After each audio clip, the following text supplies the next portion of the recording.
Halo bosku, selamat datang di channel Alur Cerita Donghua. Semoga kita semua dalam keadaan sehat walafiat dan berlimpah rezeki. Saat ini Mimin ingin membagikan kembali alur cerita dari film Donghua, Legend of Martial Immortal, dan Mimin ingin mengingatkan bahwa konten ini full spoiler. Sebelum menonton jangan lupa subscribe, like dan komen ya. Oh ya, jangan lupa aktifkan juga notifikasinya biar nggak ketinggalan video terbaru. Tanpa basa-basi berlama-lama selanjutnya, yuk kita langsung saja dengarkan cerita terbarunya. Episode 2566 sangat kompeten. Di pagi hari, sinar matahari yang hangat memenuhi langit yang sangat damai. Di Istana Naga Laut Cina Timur, Ye Chen sudah bangun dari tidurnya. Dia meletakkan wajahnya di tangannya dan melihat keluar dengan tenang. Di seberang gerbang mansion, dia bisa melihat sekelompok tentara udang dan jenderal kepiting lewat oleh. Prajurit udang dan jenderal kepiting ini secara alami adalah angkatan laut klan naga. Gerakan sebesar itu bukan tentang pergi berperang, tetapi mencari seseorang. Siapa yang mereka cari? Itu pasti pangeran ketiga dari keluarga Raja Naga. Sayang sekali mereka ditakdirkan untuk tidak menemukannya, naga itu telah dihancurkan oleh Neza. Memikirkan Neza, dia merasa sedikit khawatir. Bocah kecil itu masih orang yang baik. Akan lebih baik jika klan naga tidak mengetahui masalah ini. Jika diketahui, Chen Tangguan akan menderita kerugian besar.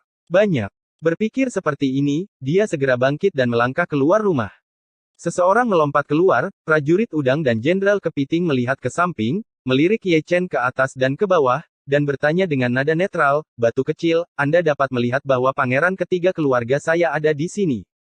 Ye Chen menggelengkan kepalanya, dengan ekspresi tidak berbahaya di wajahnya. Prajurit udang dan jenderal kepiting mengabaikannya, berbalik dan pergi. Kecepatan Ye Chen lebih cepat, dan dia menghilang tanpa jejak. Dia keluar dari Laut Cina Timur, dan bertemu lebih banyak tentara udang dan jenderal kepiting, masing-masing memegang tombak, berlarian di seluruh laut, berteriak terus-menerus. Ye Chen meninggalkan Laut Cina Timur dan menuju ke barat sepanjang jalan. Tidak lama kemudian, sebuah gerbang kota besar muncul di depan mata saya, itu adalah Centang Pass, saya tidak tahu sudah berapa tahun berdiri di tanah ini. Ketika Anda memasuki jalan utama, itu disebut tempat yang ramai, dengan banyak paviliun, banyak kios, teriakan satu demi satu, ada biksu dan manusia, selain itu juga banyak monster. Ye Chen berjalan jauh, melihat ke kiri dan ke kanan, kesadaran spiritualnya telah menghilang, dan dia dikurung di seluruh Chen Tangguan, dia sedang mencari reinkarnasi Dacu, ada di dunia bawah di masa lalu, dan kemungkinan besar ada di sana berada di surga. Namun, saya mencari-cari kesadaran saya, tetapi saya tidak menemukan satupun dari mereka. Tiba-tiba, dia berhenti di depan sebuah kios, itu adalah penjual kaligrafi dan lukisan, pemilik kios adalah seorang lelaki tua berjanggut putih, memegang sebuah buku kuno, terpesona olehnya. Dia terpesona, dan Ye Chen juga terpesona. Bedanya, lelaki tua itu terpesona dengan membaca buku, sedangkan dia terpesona dengan lukisan. Ada lukisan yang tergantung di stan. Di dalam lukisan itu ada seorang wanita dengan penampilan anggun dan wajah tiada taraf. Ada sentuhan arogansi yang tersembunyi di matanya yang acuh tak acuh. Saya tidak tahu apakah itu seni yang luar biasa atau murni dan sifat wanita yang sempurna, yang memberi orang semacam perasaan seperti mimpi. Melihat dengan hati-hati ke wajah wanita itu, dia persis sama dengan Chu Xuan dan Chu Ling. Pada saat itu, Ye Chen sepertinya berpikir bahwa itu adalah Chu Xuan dan Chu Ling. Teman kecil, pria tua berjanggut putih itu melambaikan tangannya. Orang tua, siapa wanita dalam lukisan ini? Ye Chen tersenyum. Aku bahkan tidak tahu, itu diturunkan dari nenek moyangku. Jadi, aku ingin lukisan ini. Ye Chen menjentikkan tangannya, memberikan sebongkah emas batangan, mengambil potret itu, menyebarkannya di tangannya, dan berjalan untuk melihatnya. Susi terlalu rindu rumah dan terpesona untuk menonton. Ada banyak orang serupa di dunia, tetapi wanita dalam lukisan ini diukir dari cetakan yang sama dengan Chu Xuan dan Chu Lingnya. Lukisan itu benar-benar seperti aslinya, terutama pasangan dari mata. Tampaknya memiliki cahaya ilahi, seperti kesegaran. Kemarilah. Saat dia sedang berjalan, sebuah tangan muncul entah dari mana dan menyeretnya ke pinggir jalan. Setelah melihat lebih dekat, itu adalah guru Neza, Taoist Tai. Nah, kamu batu kecil, kamu masih berani memukulku. Kulit Taoist Tai sangat gelap, janggutnya tergerai dan matanya menatap tajam. Aku tidak merebut bayimu, itu cara yang bagus untuk menyelamatkan muka. Ye Chen menyingkirkan gulungan gambar seolah-olah tidak terjadi apa-apa. Jika dia tidak merawat Neza kecil, dia akan menelanjanginya dari segalanya. Aku punya dendam terhadapmu. Wajah Tai menjadi lebih gelap. Mereka yang turun dari atas, pukul satu per satu. Ye Chen tersenyum. Begitu kata-kata ini keluar, Master Tai mengangkat alisnya, mundur selangkah, dan menatap Ye Chen lagi, matanya cukup aneh, roh batu kecil ini akan memberontak. Dia sedang menonton, dan Ye Chen juga menonton, menatap lengan Taoist Tai, ada lampu ajaib di dalamnya, yang sangat mirip dengan lampu yang selalu terang, dan ada jejak jiwa di lampu, yang mana ternyata jiwa pangeran ketiga Raja Naga kekuatan jiwa sangat lemah, tapi dengan jejak jiwa ini, pangeran ketiga pasti akan dibangkitkan. Tanpa sadar, dia menggosok dagunya, lelaki tua Tai ini pasti pernah ke pantai itu, dan, dengan kesaktiannya yang luar biasa, dia menyelamatkan jejak jiwa pangeran ketiga untuk dibangkitkan. Kamu sangat kompeten, Tuan, kata Ye Chen sambil tersenyum. Tai tidak mengatakan apa-apa, jimat menempel di tubuh Ye Chen, itu adalah jimat terlarang, dia dipukuli dengan linglung, bagaimana dia bisa melupakannya seperti ini, dia harus melawan. Jadi, Ye Chen yang baru saja memasuki centang pas dibawa pergi oleh orang ini. Ye Chen tenang. Saya tidak tahu berapa kali saya dijemput di masa lalu dan kehidupan ini, dan kali ini tidak buruk. Saya tidak dijemput untuk apa-apa. Ketika saya pergi ke tempat di mana tidak ada satu, aku akan mengalahkanmu lagi. Tidak lama kemudian, Taoist Tai mendarat di sekelompok gunung, yaitu di sudut gunung malam itu. Orang ini sangat termotivasi dan berkata, di mana dia dipukuli, dia akan dipukuli di sana. Ye Chen akhirnya dilepaskan, bukan dengan cara biasa. Orang-orang mengambang di sungai dan danau, bagaimana mungkin mereka tidak suka dipotong. Taoist Tai menggosok tangannya, tersenyum sangat sedih, dan ingin memukul Ye Chen, dan kemudian, setelah penelitian yang serius, bagaimana mungkin sebuah orang dalam roh batal dilahirkan? Bisa bertarung seperti ini. Ledakan. Bentak. Kapan? Anda tidak perlu melihat pemandangan setelah itu, cukup dengarkan suaranya.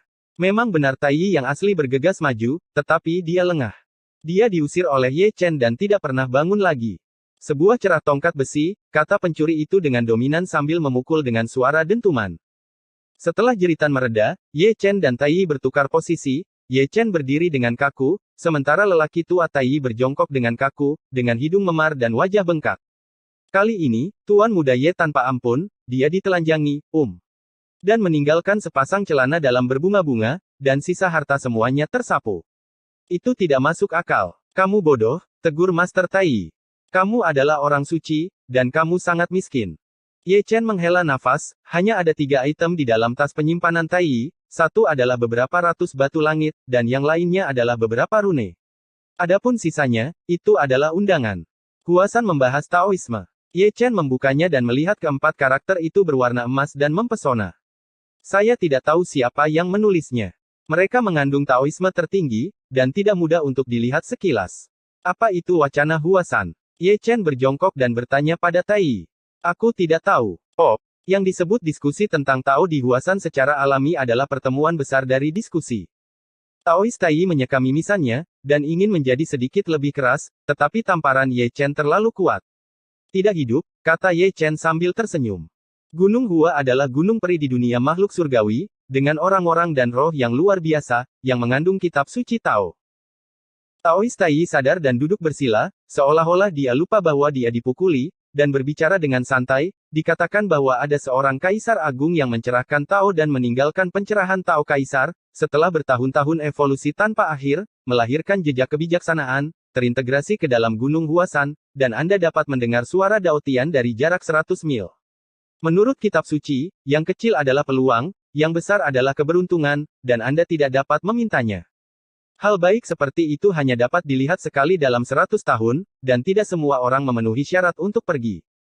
Pada titik ini, Taoist Tai duduk tegak.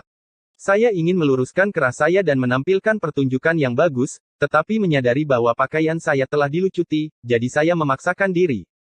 Rambut ke belakang dan berkata dengan ekspresi yang dalam, kali ini, lelaki tua itu beruntung dihargai oleh Kaisar Giok, jadi dia mengirimkan undangan ini. Dia berkata, setelah selesai, bagian belakang produk ini begitu lurus sehingga sangat lurus. Tumpukan sebelumnya hanya bayangan. Untuk diskusi Huasan, berpura-pura agresif adalah tujuannya. Ye Chen menggosok dagunya. Kaisar legendaris tidak diragukan lagi adalah leluhur Taoisme. Mendengar kegembiraan Tai, acara besar ini pasti tidak sederhana. Jelas bukan orang biasa yang diundang ke Huasan untuk membahas Taoisme. Apalagi termasuk dewa tertinggi alam dan alam Sanxian. Kamu harus memberiku undangan ini. Aku telah menunggu lebih dari 800 tahun, Tai Yi tertawa. Di atas, banyak orang turun kali ini. Ye Chen juga tersenyum. Izinkan saya memberitahu Anda, mereka semua adalah pejabat tinggi. Pejabat tinggi itu baik, saya suka pejabat tinggi. Dalam satu kalimat, Ye Chen berbicara dengan sungguh-sungguh, dan diam-diam berkata, dia harus menyeka jarum Ding Haisennya ketika dia kembali, Daduier, bagaimana dia bisa hilang, tidak hanya untuk membuat masalah, tetapi juga untuk menggulingkan Gunung Huasan. Memikirkannya, dia tiba-tiba mengeluarkan kejutan, mengangkat alisnya dan menatap guru Tai Yi, mengamati ke atas dan ke bawah, lalu mengarahkan pandangannya ke dadanya. Dia menyipitkan matanya sedikit, dan menemukan dunia kecil dari tubuh Tai Yi. Tai Yi merasa menggigil di sekujur tubuhnya, tanpa sadar menutupi dadanya dengan tangannya, selalu merasa bahwa mata Ye Chen tidak normal, ditambah pakaiannya dilucuti, tidak dapat dihindari bahwa sesuatu yang jahat akan terjadi. Kamu adalah Kaisar Semu. Ye Chen berkata dengan heran, dunia kecil di tubuh Tai Yi jelas merupakan dunia kecil di dalam tubuh, dunia yang begitu kecil, hanya tingkat Kaisar Semu yang memenuhi syarat untuk dibuka. Omong kosong, jika kamu bukan Kaisar Semu, kamu bisa menjadi pejabat tinggi di Istana Surga. Tai Yi terbatuk. Mengapa menekan orang suci itu? Ye Chen bertanya dengan rasa ingin tahu. Mendengar ini, mata Taois Tai Yi menjadi aneh.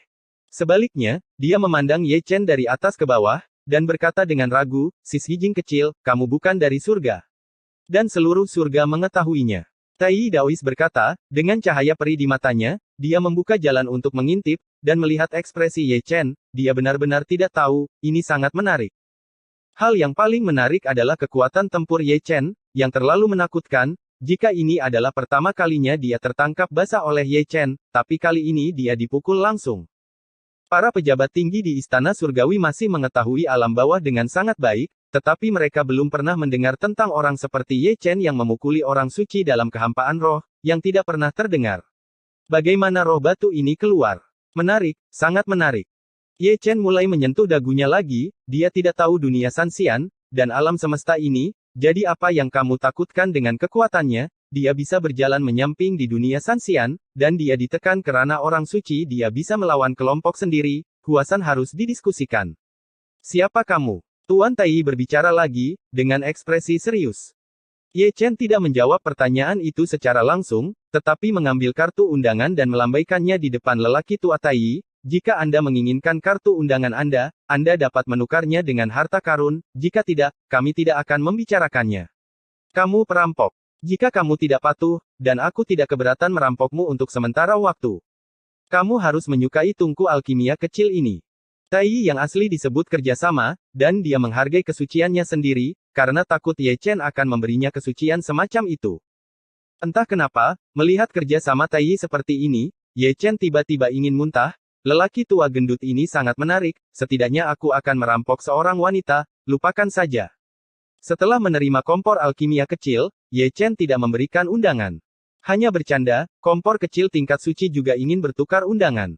Jarang menangkap ikan besar, jadi kita harus menghasilkan lebih banyak. Wajah Taois Tai Yi menjadi gelap, dia tidak tahu betapa kecilnya Neza menemukan pria yang tidak tahu malu, tetapi untungnya, dia, seorang master, menabraknya. Bodoh. Ye Chen menusuk Tai Yi, lalu menatap Ren Baobao. Pada saat ini, betapa menyesalnya hatinya. Ketika saya berada di Dacu, saya harus pergi ke Jining Suang dan mempelajari seni peri, yaitu jenis seni peri yang dapat mengeluarkan harta dari dunia kecil manusia. Di sini, dengan ekspresi kesakitan di wajahnya, Tai Yi mengeluarkan pedang, prajurit suci agung yang asli. Hampir tidak cukup untuk melihat.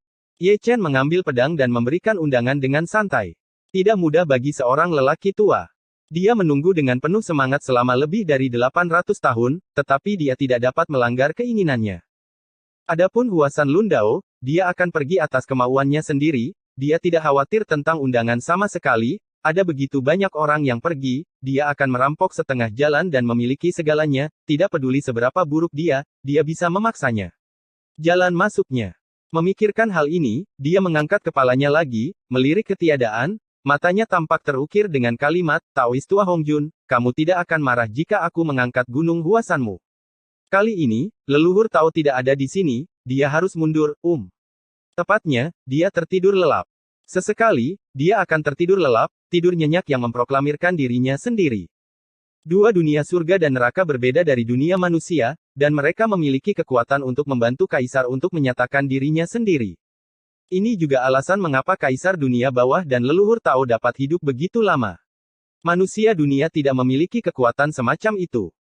Di sampingnya, Tai akhirnya bangun, Ma Liu mengenakan jubah Taois baru, suasana hatinya sangat melankolis, kali ini di alam bawah, sungguh tidak sia-sia, dia adalah kaisar semu di surga yang agung, dan di 2 hari, dia dibunuh oleh Jing yang kekurangan roh, di tempat yang sama, dipukuli 2 kali. Jika dia kembali, dia akan terlalu malu untuk membicarakan hal-hal seperti itu. Bakat sepertimu, jika kamu seperti surga, kamu akan dapat menemukan pejabat yang baik. Tai meremas janggutnya, dan berkata dengan serius, benar-benar memiliki sikap senior. Kamu ingin memikatku ke alam abadi atas, dan kemudian memukuliku. Kata Ye Chen sambil menghancurkan senjata suci besar, menyempurnakan esensi, dan memadukannya ke dalam jarum Ding Haisen. Jangan gunakan hati batu untuk menyelamatkanku dari perut yang abadi. Tai memandangi langit tanpa batas, belum lagi, dia benar-benar berpikir seperti itu. Level, tidak ada alasan mengapa kamu tidak bisa mengalahkanmu, 2 pukulan tidak bisa sia-sia. Namun, roh batu kecil ini melihat melalui pikiran kecilnya. Ye Chen ingin tertawa, bahkan jika dia datang ke alam abadi atas, dia akan memukulmu dengan cara yang sama. Saat berbicara, prajurit suci agung telah sepenuhnya bergabung ke dalamnya, dan jarum Ding Haisen berdengung, dan suaranya mengguncang pikiran orang, terutama 4 karakter Dunjia Tian di atasnya, yang merupakan Dao Yun yang paling cemerlang, meluap, sangat misterius, diberkati dengan kekuatan misterius, membuat tongkat besi ini, bahkan lebih luar biasa. Taois Tai meliriknya, matanya cerah, dia telah melihat kekuatan tongkat ini sebelumnya, jika dipukul dengan palu, dahi kuasi kaisar pasti akan terasa masam. Terlebih lagi, semakin penasaran dia, asal-usul roh batu kecil ini pasti tidak sederhana, prajurit suci yang hebat, meleleh begitu dikatakan, benar-benar tidak mengambil harta sebagai harta. Episode 2567 tidak mahal, jadi belilah. Episode itu berlalu, dan keduanya bergegas ke centang pas lagi. Dengan cara ini, Taois Tai menjadi jauh lebih jujur. Pejabat tinggi pengadilan surgawi datang ke alam Sanxian, dan sekarang dia jinak seperti anak domba. Tidak heran, yang di sebelahnya terlalu galak. Itu pasti berasal dari luar biasa. Gumam Tai di dalam hatinya, dia tidak tahu berapa kali dia begitu yakin, roh batu kecil yang muncul tiba-tiba diselimuti misteri. Memintamu untuk menanyakan tentang seseorang, kata Ye Chen tiba-tiba. Mereka yang terbang di langit, mereka yang berlari di tanah, dan mereka yang berenang di air tahu segalanya. Tai mengelus janggutnya, menegakkan punggungnya, dan ngomong-ngomong, menyalakan mode shock. Fuksi. Ye Chen menceritakan 2 kata. Human Emperor Fuksi. Tepatnya, itu adalah Raja Manusia Fuksi. Raja Manusia. Taois Tai mengangkat alisnya, menegakkan punggungnya, dan mau tidak mau sedikit rileks. Jelas, saya tidak tahu nama Renwang. Ye Chen tidak berbicara lagi, tidak sulit untuk menebak bahwa Raja Manusia tidak membawa ingatan untuk menghadapi perampokan, jika ada ingatan, pasti akan ada gangguan di langit, tidak ada alasan bagi Taois Tai untuk tidak melakukannya. Bodoh. Setelah mengkonfirmasi hal ini, dia bertanya. Dengan cara lain, dalam beberapa dekade terakhir, telah ada orang aneh di surga, misalnya roh batu. Ye Chen tidak bertanya lagi, dan tidak ada gunanya bertanya. Saat berbicara, keduanya jatuh ke centang pas bersama. Itu ayah Neza kecil, Tai menunjuk ke satu sisi. Ye Chen kemudian mengangkat matanya dan melihat seorang pria parubaya mengenakan baju besi dan jubah yang kuat, dengan pedang di pinggangnya, menunjukkan sikap seorang jenderal dalam gerakannya, dia saat ini sedang berpatroli di pertahanan perbatasan, dia tidak diragukan lagi adalah manusia biasa. Tapi di tubuhnya, tapi ada harta karun biksu yang tersembunyi. Apakah kamu akan turun untuk berlatih? Ye Chen bergumam. Seperti yang kamu katakan. Tai meremas janggutnya, kali ini aku pergi ke alam bawah untuk membahas Tao untuk Huasan, dan kedua, untuk membawa keluarga Neza ke istana surga, yang merupakan penyempurnaan dari pahala dan kebajikan. Karena itu, lelaki tua. Tai putra memandang Ye Chen lagi, dan berkata sambil tersenyum, jika kamu mau, lelaki tua itu juga dapat merekomendasikanmu, penjahat yang menentang surga, kamu pasti akan mendapatkan posisi tertinggi. Ye Chen berbalik dan memasuki loteng tanpa menjawab. Taois Tai cukup malu, dan mengikuti Ye Chen, seolah-olah dia tidak akan menyerah jika dia tidak membodohi Ye Chen menjadi pejabat di istana surga, dan dia masih berpikir untuk mengalahkan Ye Chen. Di loteng, Ye Chen sudah menetap. Dari luar memang terlihat seperti loteng, namun sebenarnya ruangannya kecil, lebih tepatnya bengkel batu, dengan banyak batu berbentuk aneh yang diletakkan di sana tidak terhitung jumlahnya. Ye Chen cukup akrab dengan tempat-tempat seperti itu, dan pernah melihatnya di Dacu. Batu-batu ini bukan batu biasa, mengandung kekuatan aneh, dapat mengisolasi orang luar dari pengintaian, dan banyak di antaranya menyembunyikan harta karun, dapat dipotong atau tidak tergantung pada keberuntungan. Ada banyak orang di alun-alun batu, semuanya abadi, kebanyakan berkelompok 3 atau 4, atau mengomentari batu. Atau berkeliaran dan berhenti sepanjang jalan, pemandangannya begitu hidup. Ketika saya datang ke sini tadi malam, saya tidak melihat batu baru, jadi yang baru datang. Gumam Tai. Dari mana batu-batu ini berasal? Ye Chen bertanya dengan rasa ingin tahu. Dari Gunung Buzu, jawab Tai dengan santai, dengan tangan di belakang, seperti seorang paman yang sedang berbelanja sayuran, mengawasi sepanjang jalan, sesekali berhenti, memetik batu yang bagus, membungkuk untuk mengetuknya. Yuyu berkata, misalnya, saya juga memiliki bengkel batu seperti ini di Sangxianji, dan mereka adalah gelombang pertama yang masuk. Pengadilan surgawi memiliki prioritas. Kebanyakan dari mereka adalah orang-orang kelas 3, dan pengadilan surgawi memiliki niat egois untuk memberi tahu alam surgawi bahwa kesejahteraan pengadilan surgawi sangat murah hati, dan tujuannya adalah untuk menarik lebih banyak makhluk abadi untuk menjadi bagian dari pengadilan surgawi. Ye Chen tetap diam, tidak perlu bertanya lagi, dia tahu bahwa Gunung Buzu bukanlah tempat yang baik, mungkin seperti 100.000 gunung, itu juga merupakan medan perang kuno, dan ada banyak harta yang tersisa, yang diintegrasikan ke dalam batu setelah bertahun-tahun tanpa akhir. Ada pepatah yang mengatakan bahwa si Fang berjudi dengan batu. Lihat, ada kerabat keluargamu. Tai bercanda, Ye Chen adalah roh batu, dan di bengkel batu ini, kecuali orang, ada batu, mungkin ada kerabat. Mau pergi ke sudut itu lagi? Ye Chen berkata sambil tersenyum. Jangan mengobrol seperti ini. Taois Tai batu kering, dan setiap kali dia menyebutkan sudut gunung itu, seluruh tubuhnya sakit, dia dipukuli 2 kali dalam 2 hari, dan kehilangan seorang prajurit suci yang hebat. Di sampingnya, Ye Chen juga seperti seorang pembelanja bahan makanan, berjalan dan mengawasi sepanjang jalan. Kaisar ke-10 Dacu, Tao Bao, adalah seorang ahli, basis kultivasinya tidak tinggi, tetapi visinya ada di sana, meskipun dia tidak dapat melihat melalui batu, dia dapat secara samar melihat harta apapun. Itu bersinar dengan sinar cahaya warna-warni, dan pasti ada harta karun di dalamnya. Neneknya kosong lagi. Aku sangat sial. Aku ingin batu ini. Bukalah. Bengkel batu memang cukup ramai, dan segala macam kata ada banyak keributan, ada kejutan dan kutukan, benar-benar seperti pasar sayur, ada beberapa penawar, dan ada juga yang merugi dan menghasilkan uang. Di sini, Ye Chen masih melihat ke kiri dan ke kanan, tanpa ekspresi. Benar-benar seperti yang dikatakan Tai asli, yang lainnya di atas semuanya adalah barang kelas 3. Saya telah melihat banyak batu berharga di sepanjang jalan, tetapi harta itu jauh lebih murah daripada harga batu, jadi saya membelinya dengan uang. Itu akan sangat menyakitkan. Yang ini memiliki harta karun. Orang tua itu adalah Kaisar Semu, jadi dia memiliki penglihatan, dan kamu pasti. Benar. Telinga Ye Chen berdengung, dan dia benar-benar ingin melepas kaus kaki dan menjejalkan mulut orang ini, pejabat tinggi di surga, betapa malasnya kamu. Tidak haus. Ini bukan apa-apa, yang terpenting adalah mata orang-orang di sekitar. Semua biksu yang datang ke sini dapat melihat melalui tubuh Ye Chen, tetapi itu adalah roh batu kecil.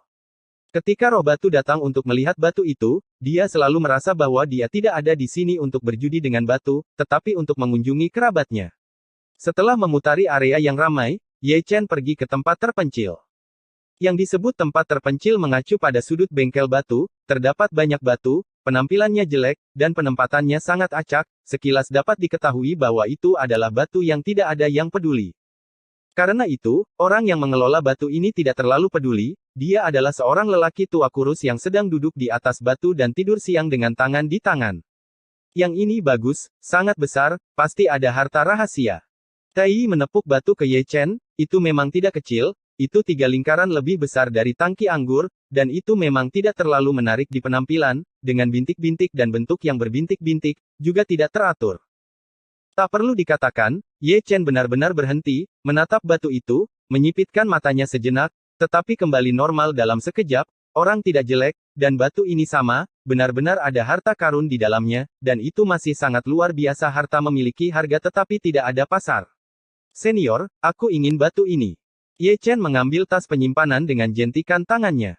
Pria tua kurus itu mengambil tas penyimpanan dengan santai, menguap, dan berkata dengan malas, kamu tidak boleh mengambilnya, kamu hanya bisa memotongnya di tempat. Kamu datang atau orang tua itu. Chen dengan mengatakan itu, dia mengeluarkan tongkat besi. Pada adegan ini, lelaki tua kurus yang hendak tidur siang lagi mengangkat alisnya, melihat postur Ye Chen, dia tidak berencana untuk memotongnya, apakah dia mencoba memecahkan batu dengan tongkat. Orang tua itu sangat senang, roh batu kecil ini sangat menarik. Orang abadi yang datang ke rumah judi membeli batu, dan memotongnya dengan hati-hati, karena takut menghancurkan harta karun di dalamnya, tapi yang ini beruntung, karena takut harta karun itu tidak akan hancur. Kamu anak yang hilang. Tai juga terhibur, dan sangat meragukan apakah Ye Chen tahu cara bertaruh pada batu. Jika tongkat ini mengenai, bahkan harta akan hancur. Ye Chen tersenyum dan menghancurkannya dengan tongkat. Ledakan. Tiba-tiba terdengar ledakan, dan aula perjudian yang sudah ramai menjadi lebih hidup, tiba-tiba terdengar suara gemuruh, dan lebih dari 90% biksu di bengkel batu dikejutkan oleh suara ini, membuat air seni mereka bergetar. Semua orang melihat ke atas, dan kemudian secara kolektif mengangkat kepala mereka. Namun, di tengah kerikil yang berterbangan, ada semacam pancaran sinar yang menembus langit, dan dikatakan dengan garang bahwa sebuah lubang besar telah terlempar dari langit yang cerah. Benar-benar harta karun. Pria tua kurus itu terkejut, matanya terpesona oleh keterkejutan itu. Ini. Master Tai menggerakkan sudut mulutnya, ekspresinya paling indah. Melihat orang-orang di sekitar mereka, kepala mereka yang terangkat ditarik secara kolektif, dan mereka semua memandang Ye Chen. Cahaya terang hanyalah sebuah penglihatan, dan harta yang sebenarnya ada di tumpukan puing. Itu adalah pisau ajaib, tepatnya, pisau ajaib yang rusak. Pisau ajaib itu sangat luar biasa, emas dan cerah, bersinar terang, terukir dengan pola ilahi kuno di atasnya, tubuh pisau berdengung dan bergetar, mengguncang hati dan pikiran orang, cahaya keemasan yang tampaknya tersembunyi, mendominasi langit, ruang itu tidak dapat menahan tekanannya, dan meledak sedikit demi sedikit. Suantian Divine Iron. Tai membuka mulutnya dan menelan seteguk air liur. Kaisar Zun memiliki penglihatan, dan pisau emas yang patah itu sangat kuat. Semacam besi peri, sejenis besi peri dengan harga tapi tidak ada pasar. Senti, ini Senti. Pria tua kurus itu datang dengan jubah di tangannya tanpa tidur siang, mungkin dia berjalan terlalu tergesa-gesa, dia tidak mengambil langkah mantap, dan hampir jatuh ke tanah. Ibuku sangat baik, itu adalah harta pamungkas. Tidak masuk akal. Mengapa kamu memotong besi ajaib? Keberuntungan sangat berlawanan dengan langit. Mengapa aku tidak seberuntung itu? Dewa di sekitar berkumpul bersama dalam kerumunan, mengelilingi Ye Chen dan Duan Dao, mata mereka bersinar terang, banyak orang menjilat lidah mereka, itu disebut proyek, dan mereka juga memiliki keinginan untuk membunuh dan merampok, Senti sulit untuk datang oleh. Pria tua kurus itu yang paling menyebalkan. Siapa sangka ada batu di sudut, dan jimat seperti itu. Dia telah menyimpannya di sana selama lebih dari 10 tahun, tetapi dia bahkan tidak menyadarinya. Benar-benar omong kosong. Yang dengan ekspresi paling menarik masih Taoist Tai, sudut mulutnya bergerak-gerak beberapa kali, dia membujuk Ye Chen untuk membeli batu itu, dan itu adalah harta karun. Ye Chen telah mengangkat pisau yang patah itu, dan tiba-tiba merasakan kekuatan ilahi yang mendominasi. Sebagian besar orang yang menggunakan pisau itu adalah orang-orang yang mendominasi. Kali ini, memang benar alam Tao Master masih ada di pisau ini. Bagus. Ye Chen tersenyum, dan menghela nafas lega pada pisau yang patah. Setelah menyelesaikan pekerjaannya, dia tidak lupa menyekannya dengan lengan bajunya. Jelas dan cerah. Dia membawanya untuk memotong orang, dan itu bisa menyapu seluruh area dengan satu pisau. Episode 2568 Saya mengerti kebenarannya. Batu kecil, kamu bisa menjual besi ajaib ini. Ketika Ye Chen senang, seorang lelaki tua datang, dia cukup gemuk dan baik hati, harganya bisa dinegosiasikan. Belum lagi dia, semua makhluk abadi hadir, termasuk Tai. Dan yang lain semua siap untuk berbicara, Suantian Senti sulit didapat, ini adalah harta tertinggi. Tidak untuk dijual. Ye Chen menggelengkan kepalanya sambil tersenyum. Hanya bercanda, bagaimana Suantian Senti bisa dijual? Jika batu itu hanya bisa dipotong di tempat, dia tidak akan membiarkan seluruh kegembiraan pergi. Senti akan diintegrasikan ke dalam Dinghai Shenzhen, dan batang besi diambil kembali untuk diintegrasikan ke dalam kuali kekacauan. Ini adalah Senti, apakah uang dapat diukur? Dengan mengatakan itu, Ye Chen menoleh dan pergi, tepatnya, dia diseret oleh Tai. Tuan Neza masih sangat bisa diandalkan di saat-saat kritis. Besi dewa bukanlah benda biasa. Jika seseorang menonton ini, akhirnya tidak akan nyaman. Lebih baik pergi lebih awal. Seperti yang dia duga, ada lebih dari satu atau dua orang menatap Ye Chen, semuanya adalah orang tua yang menakutkan, dan cahaya dingin melintas di mata tua mereka yang keruh, Sentai bertekad untuk menang.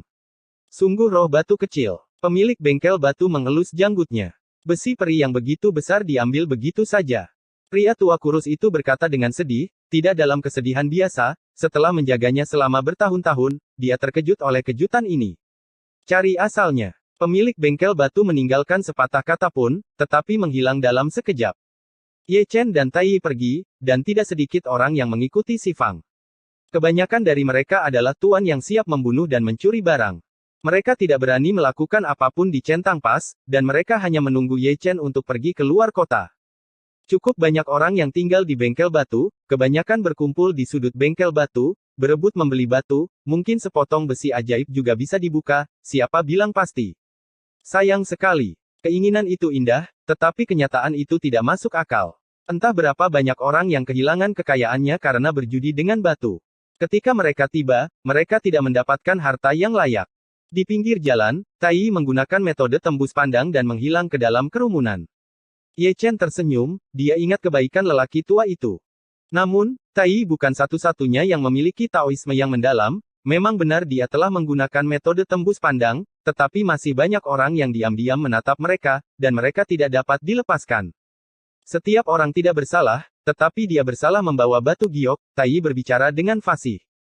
Aku mengerti yang sebenarnya. Ye Chen tersenyum. Karena aku mengerti, izinkan aku memberikan senti kepada orang tua itu. Aku akan menyimpannya untukmu. Tai Yi yang asli mengelus janggutnya, dan mengatakannya dengan cara yang bermartabat, dan ekspresi seorang pejabat senior menjelaskan sebuah kalimat dengan sangat baik. Saya tidak baik neraka, siapa yang pergi ke neraka?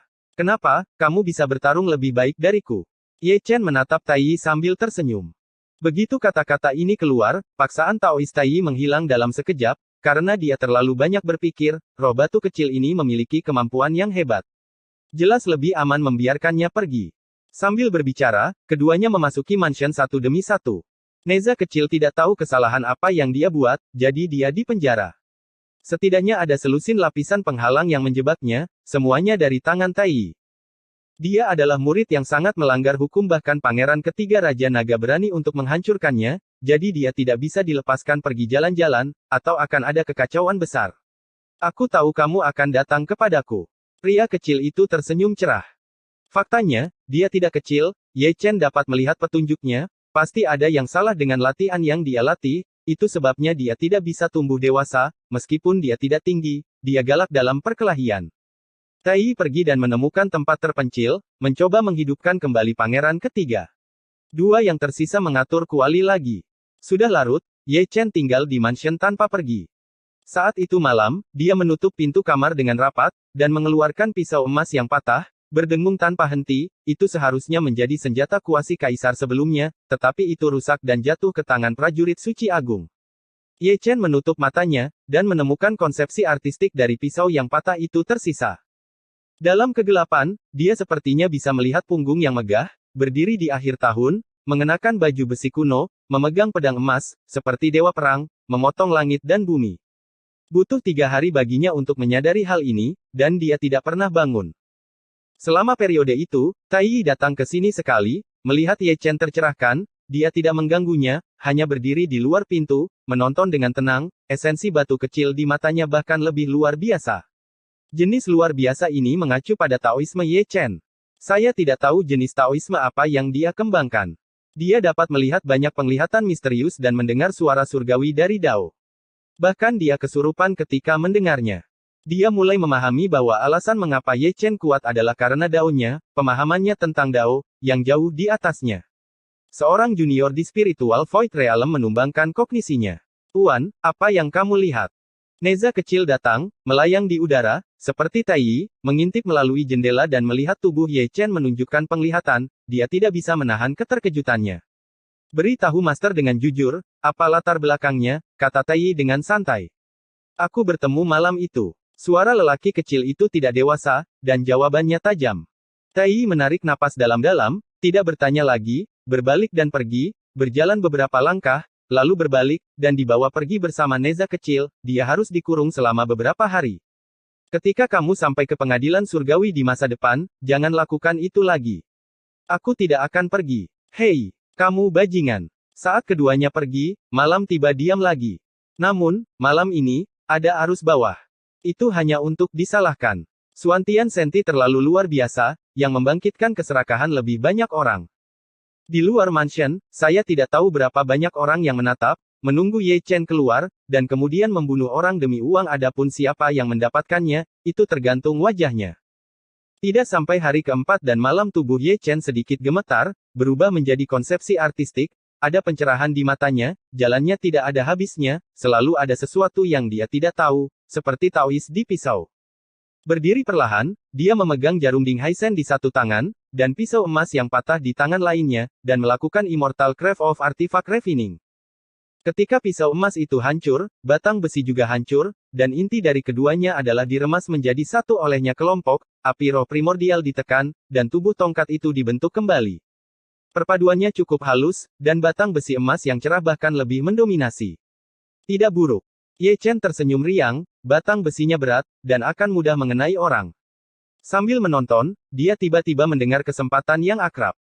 Sebelum berpikir terlalu banyak, dia melangkah keluar dari pintu, dan ketika dia masuk ke matanya, dia melihat sosok yang agak halus, seperti hantu, berdiri di depan lampu di bawah bulan. Dengan penglihatannya, dia tidak bisa melihat kehormatannya dengan jelas, dia hanya tahu kebenarannya. Tubuhnya ditutupi oleh kekacauan, dan satu-satunya hal yang bisa dia lihat dengan jelas adalah mata pria itu, yang juga dalam kekacauan, dan pupilnya tidak bisa dilihat sama sekali. Tubuh kacau, bisik Ye Chen. Sudah 200 tahun sejak peninggalan Tianzun dipisahkan di masa lalu. Dia tahu bahwa tubuh yang kacau telah datang ke surga, dan dia tidak terkejut melihatnya kali ini. Keduanya akan bertemu satu sama lain cepat atau lambat. Nanti. Selama tinggal tubuh kekacauan, dia lebih menakutkan daripada saat itu. Di generasi yang sama, hanya ada 3 orang yang membuatnya cemburu, satu Zhao Yun, yang lain Jining Xuang, dan yang ketiga adalah Chaos Body, bukan darahnya, tapi pemahaman Tao, yang tidak kalah dengan dia. Sama sekali. Meskipun dia tidak pernah bertarung, dia tahu bahwa dia tidak yakin dia bisa menang. Ye Chen memiliki ketakutan, begitu pula tubuh kekacauan. Tubuh kekacauan tidak mengenal Zhao Yun, tetapi hanya tahu bahwa di era ini, lawan sebenarnya adalah tubuh suci kuno Desolate dan Dewa Timur Yaoqi. Sejak pertama kali dia melihatnya di reruntuhan Tianzun tahun itu, dia sudah berpikir begitu, dan dia tidak percaya diri untuk mengalahkan Ye Chen juga tidak yakin dia bisa mengalahkan Jining Xuang. Besok akan memproklamirkan diri, jadi ada baiknya berdiskusi. Chaos Body tertawa. Ye Chen tidak menjawab, dia melihat sekeliling, ingin melihat di mana dia bisa pergi, sehingga dia bisa terbang ke langit. Kamu datang ke sini di tengah malam, kamu tidak datang ke sini untuk berdiskusi denganku, Anda datang ke sini untuk memukul saya. Tubuh Lao Su harus dirampok, jika dia ingin berkultivasi tanpa kultivasi, dan tanpa darah, dapatkah dia bertarung? Tubuh yang kacau telah jatuh, dan masih sulit untuk melihat kehormatannya ketika sudah dekat di depan mata. Ini permainan. Kekacauan tersenyum, dan dengan jentikan tangannya, ada lebih banyak meja dan kursi batu di halaman, serta papan catur kuno, dengan bidak hitam dan putih, semuanya bersinar dengan kilau. Bermain catur itu bagus, bermain catur tidak berbahaya bagi persahabatan. Ye Chen duduk sambil tersenyum. Suatu ketika, ada seorang lelaki tua yang mengatakan kepadanya kebenaran bahwa bermain catur itu dipelajari. Yang disebut pengetahuan artinya, jika Anda tidak bisa mengalahkan lawan, Anda bisa membalik meja.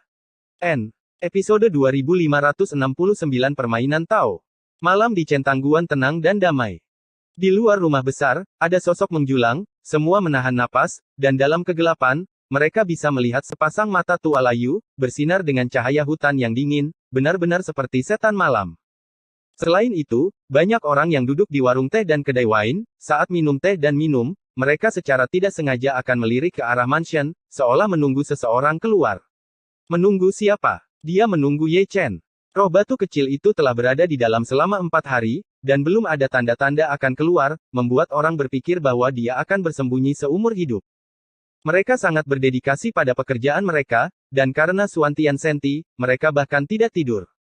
Mereka tidak tidur, begitu pula Ye Chen. Kandang itu berada di bawah sinar bulan, dan mereka berdua sudah duduk, satu di depan yang lain, dan Dao Yun dibentuk terlebih dahulu sebelum memindahkan bidak catur. Tuanmu tidak asli. Aku datang jauh-jauh untuk menemui perampok itu, dan kamu tidak meneleponku untuk mengobrol, kata Ye Chen, menamparkan dengan ringan, dengan santai. Tuan telah memproklamasikan dirinya sendiri, saya tidak tahu kapan dia akan bangun. Tubuh yang kacau itu tersenyum, memegang bidak putih dan duduk, dan Dao Yun secara alami terbentuk dalam gerakan tangan dan kakinya, dan semuanya mereka diukir ke dalam bidak catur. Ye Chen tersenyum, dan melahirkan seorang putra lagi. Dia telah mengambil keputusan tentang pengangkatan dirinya sebagai Kaisar Agung. Surga dan dunia bawah berbeda dari surga, dan mereka memiliki kekuatan untuk membantu Kaisar memproklamasikan dirinya. Dia mengetahuinya ketika dia berada di dunia bawah. Tubuh kacau tersenyum acuh tak acuh, dan melambaikan tangannya. Halaman kecil itu sunyi, dan permainan Tao perlahan dimulai. Siapa sangka ketika tubuh suci kuno dunia manusia dan tubuh kacau dunia surgawi bertemu lagi, itu akan menjadi pemandangan bermain catur, berbicara dan tertawa seperti dua teman lama. Tapi catur mereka sangat luar biasa. Halaman kecil berubah karena dua arah, kadang penuh musim semi, kadang turun salju lebat, kadang pohon tua layu, kadang bunga dan tanaman subur, dan itu memainkan pergantian 4 musim. Ini adalah permainan yang luar biasa, papan catur seperti langit dan bumi, bidak catur seperti segalanya, hitam dan putih, bersama dan satu ke bawah, satu bidak, bersaing untuk supremasi di papan catur persegi. Saat ini, jika ada orang luar di sini, mereka akan tercengang jika melihatnya. Ini bukan papan catur. Ini jelas dunia yang besar. Setiap pohon dan setiap pohon seperti kesegaran, dengan spiritualitasnya sendiri, dipenuhi dengan jejak Taoisme, yang menguraikan semua makhluk hidup. Dan Ye Chen dan tubuh yang kacau, tampaknya mereka bukan manusia, tetapi dua pencipta, yang menggambar segala sesuatu, menunjuk negara, dan menggambar papan catur ke negeri dongeng abadi. Tiba-tiba, salju tebal turun di dunia, dan itu hanya terbang di halaman kecil, mewarnai rambut panjang kedua orang itu menjadi putih, dan ketika salju putih menghilang, semuanya tumbuh kembali pohon buah yang layu menumbuhkan tunas baru dengan kecepatan yang terlihat dengan mata telanjang, dan bunga-bunga bermekaran dengan bangga, menambahkan sentuhan hijau ke dunia. Ini, Taois Tai datang, melihat pemandangan ini, dia tertegun. Ye Chen dan tubuh yang kacau terlalu halus, matanya kabur, dia selalu merasa bahwa kedua pemain catur itu tidak ada di dunia, tetapi dalam ilusi, dia ingin masuk, tetapi terhalang oleh jalan. Siapa dua orang ini? Tai melihat dari kejauhan, dia sangat terkejut, cara tertinggi membuatnya terengah-engah, dan dia ingin merangkak turun. Dia abadi di istana surgawi, dan dia tahu segalanya tentang dunia surgawi, tetapi dia tidak mengenal kedua orang ini. Yang satu adalah roh batu, yang muncul entah dari mana, dan memiliki kekuatan tempur yang menakutkan, sementara yang lain adalah lebih misterius, dan semuanya kacau sejauh ini, belum terlihat wajah aslinya. Alam surga, harimau berjongkok, naga tersembunyi. Taois Tai menarik napas dalam-dalam, bahkan bermain catur sangat misterius, dia memainkan segalanya, dia, kaisar semu dari dunia peri atas, bahkan tidak memenuhi syarat untuk menonton. Ye Chen dan tubuh yang kacau tidak tahu tentang kedatangannya, mereka semua dalam permainan catur, satu gerakan adalah satu gerakan, dan satu gerakan, putih dan hitam berselang-seling, seimbang. Musim semi, musim gugur, musim dingin, dan musim panas masih berubah, tetapi keduanya abadi dan tetap tidak berubah. Saya tidak tahu berapa lama permainan Tao ini berlangsung, mungkin 3-5 hari, tetapi halaman kecil di mata Tai telah berubah selama ratusan tahun, dan bahkan bunga, tanaman, dan pohon kuno di halaman ditutupi dengan debu waktu. Menyaksikan berlalunya waktu. Memantulkan cahaya bulan, tubuh yang kacau menjatuhkan anak lain. Ketika sepotong jatuh, papan catur berdengung, tidak peduli apakah itu putih atau hitam, semuanya berubah menjadi energi Dao dan menghilang di langit dan bumi, hanya menyisakan suara halus Dao, bergema di seluruh alam semesta. Ye Chen menggelengkan kepalanya dan tersenyum, dan tubuh kekacauan juga menggelengkan kepalanya dan tersenyum, permainan catur, pertempuran Tao, tidak ada yang bisa melakukan apapun terhadap yang lain, permainan catur sudah mati, dan ditakdirkan untuk menjadi seri. Di tahun-tahun lain, kamu dan aku masih bertarung. Tubuh yang kacau itu bangkit, selangkah demi selangkah, dan berubah menjadi kekacauan. Di halaman, hanya Ye Chen yang tersisa. Jika ada dewa dan manusia di sini, mereka harus memberinya acungan jempol. Kaisar ke-10 dari Great Chu mahir dalam piano, catur, kaligrafi, melukis, dan tipu daya. Ada monster di mana-mana. Ye Chen mengambil kendi, permainan selesai, dan tubuh yang kacau itu hilang, tetapi dia masih tidak puas, dia tidak bisa mengambil tubuh yang kacau itu, dan tubuh yang kacau itu tidak bisa membawanya turun. Untuk sesaat, dia benar-benar ingin menemukan Zhao Yun dan Yao Qi, dan masing-masing dari mereka akan bertanding, apakah mereka dapat membedakan antara yang kuat dan yang lemah, dan apakah akan ada keberhasilan atau kegagalan dalam kompetisi Tao. Di luar halaman, Taoist Tai akhirnya masuk, melirik ke arah di mana tubuh yang kacau itu menghilang, lalu menatap Ye Chen, dan bertanya dengan ragu, yang tadi, dari mana asalnya? Seorang teman lama. Ye Chen juga berdiri. Miring. Tai tidak bertanya lebih lanjut, sorot mata Ye Chen berubah lagi, bahkan sedikit lebih kagum, roh batu kecil ini, apakah pemahamannya tentang Dao mencapai puncak Dao? Ini hanya alam kehampaan roh, jika dia menjadi kaisar semu di masa depan, surga tidak akan terkalahkan. Di sini, Ye Chen telah meninggalkan mansion. Penampilannya membuat mata orang-orang dalam kegelapan menyala, setelah menunggu waktu yang tidak diketahui, akhirnya tiba, cahaya berapi-api di matanya lebih terang dari bintang-bintang di langit berbintang. Tunggu, aku menemukan bintang jahat. Master Tao Tai melihat keluar dan bergumam pada dirinya sendiri, tanpa melihat, dia tahu bahwa malam ini di luar centang pas akan berlumuran darah. Pemahamannya tentang Dao sangat tinggi, di ranah Sanxian di mana kultivasi ditekan, tidak ada yang seperti Ye Chen lawan akan musnah tidak peduli berapa kali mereka pergi. Di luar celah, Ye Chen menginjak kehampaan, berjalan seperti berjalan-jalan di taman, dan memasuki sekelompok gunung, dia tahu bahwa ada orang yang mengikuti di belakangnya, dan dia juga tahu bahwa ada beberapa mereka atau makam yang dipilih dengan cermat. Benar saja, ketika Fang memasuki pegunungan, dia melihat seseorang lewat, menghalangi jalannya. Itu adalah seorang pria berjubah hitam. Di mata Ye Chen, wajah aslinya tidak terlihat. Di bengkel batu itulah lelaki tua yang ingin membeli besi Dewa Suantiannya ingin melakukan bisnis pembunuhan dan perampokan. Serahkan besi ilahi, dan biarkan kamu hidup dan mati, kata lelaki tua itu dengan ringan. Kamu bisa mendapatkan besi Dewa Suantian di alam roh kosong. Suara kedua terdengar, dan 7 atau 8 sosok melompat keluar, semuanya orang suci tanpa kecuali. Menarik untuk mengubah batu menjadi roh.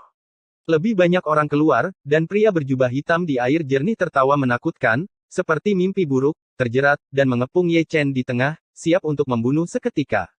Juga siap merampok besi dewa dengan orang lain. Pertempuran yang sangat besar, aku benar-benar memikirkan generasi muda. Ye Chen tersenyum santai, melirik ke satu sisi, ada 3 atau 2 orang, dia pernah melihat mereka sebelumnya, dan mereka berasal dari Sifang. Dia mengerti, tidak heran para penjudi bersikeras memotong batu di bengkel batu, ternyata ada jembatan seperti itu di belakang, dan ketika mereka melihat harta karun yang besar, mereka akan membunuh orang dan mencuri barangnya. Toko, bawakan besi dewa. Pria tua di seberang tidak sabar, dan dia mengambilnya dari udara dengan telapak tangannya. Ada terlalu banyak orang yang menatap Senti. Mata Ye Chen menghina, dia langsung mengelak, dan membalikkan lelaki tua itu dengan tongkat, 9 dewa keluar, dan sebelum lelaki tua itu bisa menstabilkan tubuhnya, para dewa menembus lautan dewa dan dimakamkan di tempat.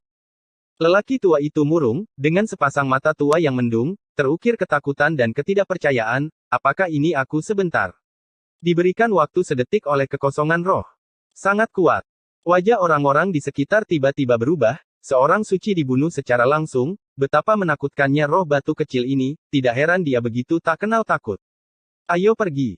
Semua orang bahkan tidak memikirkannya, mereka semua terbang bersama, Ye Chen terlalu aneh, dia bisa membunuh lelaki tua itu secara langsung, dan dia bisa membunuh mereka dalam hitungan detik, tidak peduli seberapa keras dia melakukannya. Itu, dia akan mati secara mengenaskan. Episode 2570 undanganku. Ayo pergi. Ye Chen berdentang dingin, mengangkat kakinya melintasi langit, mengayunkan tongkat, dan seorang suci diledakkan di tempat, membalik tangannya dan menamparkan orang suci kedua, dan orang suci ketiga adalah yang paling menyedihkan. Dia ingin terbang, tetapi terinjak-injak menjadi abu terbang oleh tendangannya di udara.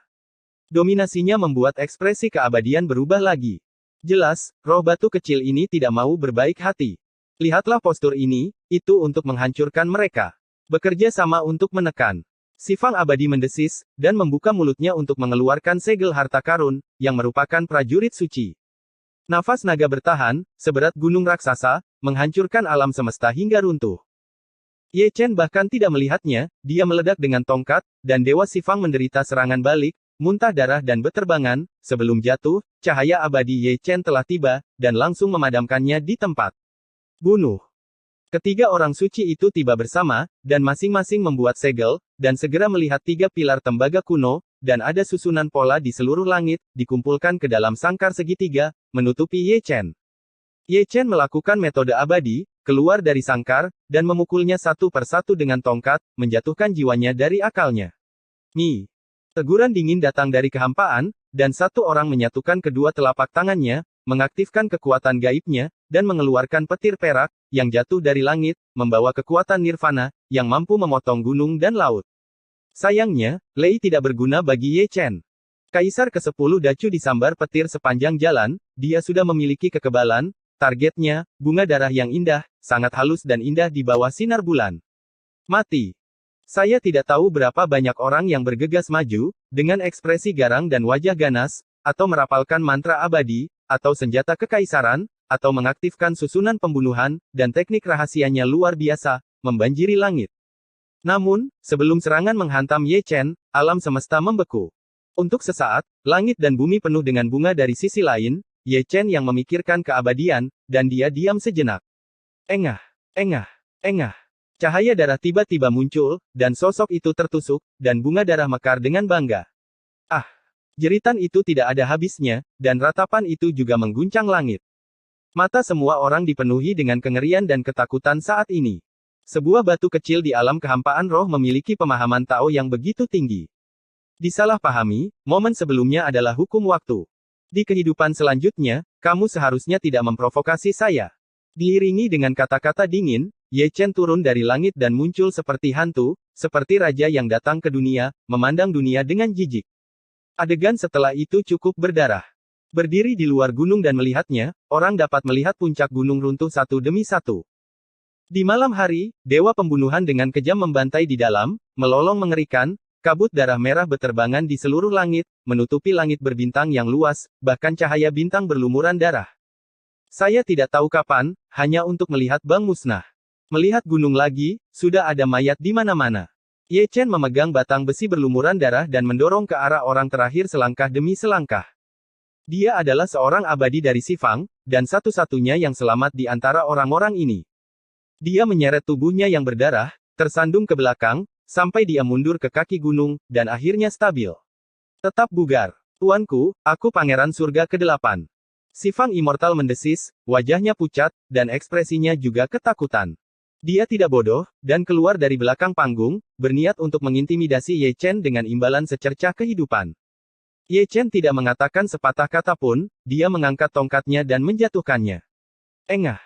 Darah mekar, dan orang itu menghilang dalam sekejap. Apakah Anda bercanda? Apakah menakut-nakuti berhasil untuk Ye Chen? Jangan katakan itu kamu, bahkan jika Pangeran ke-8 Pengadilan Surgawi datang sendiri, dia akan tetap ada di sana. Sejauh ini, semua pembunuh dan pencuri telah dimusnahkan. Jalan Huang Kuan tidak sendirian. Pembunuhan yang disebabkan oleh sepotong besi ajaib berdarah. Harta karun itu tidak diambil, dan sebuah kelompok datang untuk memusnahkannya. Ye Chen merobek pakaian berdarah itu, berganti menjadi jubah Tao baru, dan dengan jentikan tangannya, semua tas penyimpanan yang berserakan dan senjata sihir yang rusak dikumpulkan, dan inti dari semua senjata itu dimasukkan ke dalam Dinghai Shenzhen Needle. Selanjutnya, saatnya menghitung rampasan. Kelompok orang ini semuanya sangat kaya, ada banyak batu surgawi, tidak ada kekurangan pil, gulungan rahasia dan alat sihir, dan sisanya adalah bunga dan tumbuhan eksotis, bahan bagi alkemis untuk membuat alkimia. Apa yang membuat Ye Chen mengangkat alisnya adalah bahwa di dalam tas penyimpanan, sebenarnya ada kartu undangan dari diskusi Huasan, yang disimpan di dalam kotak harta karun, sepertinya pemiliknya sangat menghargainya. Ye Chen menerimanya bersama, karena dia mendapat undangan, dia menyelamatkan dirinya sendiri dari kesulitan merebutnya.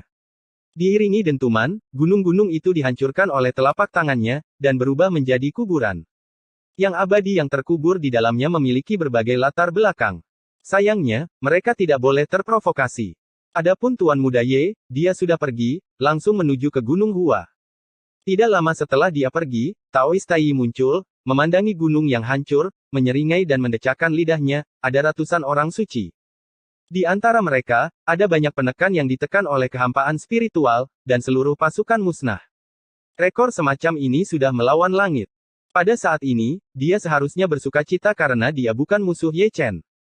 Roh batu kecil itu terlihat tidak dapat diandalkan dan tidak tahu malu, tetapi ketika dia membunuh orang, dia benar-benar kejam. Mereka yang membunuh Pangeran ke-8 akan mengalami kesulitan. Tai menghela nafas, memikirkan Pangeran ke-8 di surga, dia tidak bisa menahan rasa bergidik. Putra bungsu Kaisar Giok juga yang paling dicintai, dan dia lebih daripada sombong dan mendominasi. Dan berkata dengan sangat kejam, di dunia abadi atas, dia lebih suka memprovokasi Raja Abadi daripada Putra Mahkota, dan dialah yang dia bicarakan. Tiba-tiba, cahaya peri putih datang dari langit. Melihat dengan hati-hati, itu bukan cahaya peri, tetapi sosok, mengenakan jubah tau putih, dengan rambut putih dan janggut putih, memegang pengocok di tangannya, dengan roh peri yang nyata, dan pola peri bintang 5 terukir di atasnya. Tengah alisnya. Identitasnya tidak sederhana, dia juga seorang pejabat tinggi di Istana Surgawi, dunia Surgawi memanggilnya Taibai Jinsing, orangnya seperti nama Tao, dia benar-benar bukan kulit putih biasa, dan Taoisme sepenuhnya alami. Pejabat lama, kenapa kamu punya waktu untuk turun ke alam? Tai Yi meliriknya. Taibai tersenyum dan membelai janggutnya, pinggangnya diluruskan, ini diskusi Huasan. Dari mana kamu mendapatkan undangannya? Tai Yi mengangkat alisnya. Hadiah dari Siming Xingjun. Taibai tersenyum, orang itu sangat sibuk, dia mencari seseorang di seluruh dunia, dan dia tidak tahu siapa yang dia cari, dia hanya berkata dia tidak punya waktu untuk pergi ke Huasan, jadi dia memberikan undangan kepada pejabat lama, orang ini wow. Keberuntungan pun tidak bisa dihentikan, katamu itu menyebalkan. Guru Tai Yi mendengarkan, menarik napas dalam-dalam, dan menahan keinginan untuk memarahi ibunya. Saat itu, untuk undangan ini, dia memberikan begitu banyak hadiah dan mempercayakan begitu banyak hubungan, dan kehilangan setengah dari harta keluarganya, dan baru kemudian dia mendapatkan undangan Huasan. Siapa sangka ini sangat kuno, begitu mudah sepotong, orang dibandingkan dengan orang, itu menjengkelkan. Selain itu, dia sangat curiga bahwa Taibai Jinsing datang ke sini hanya untuk pamer, dan melakukan perjalanan khusus untuk mengganggunya. Jika dia pergi ke Huasan untuk membahas Taoisme, tidak perlu lewat sini. Sejak kita bertemu, senang pergi jalan bersama. Taibai tersenyum, pencuri yang tertawa itu sangat senang, apalagi melihat wajah Taois Tai Yi yang menghitam, dia merasa cukup segar.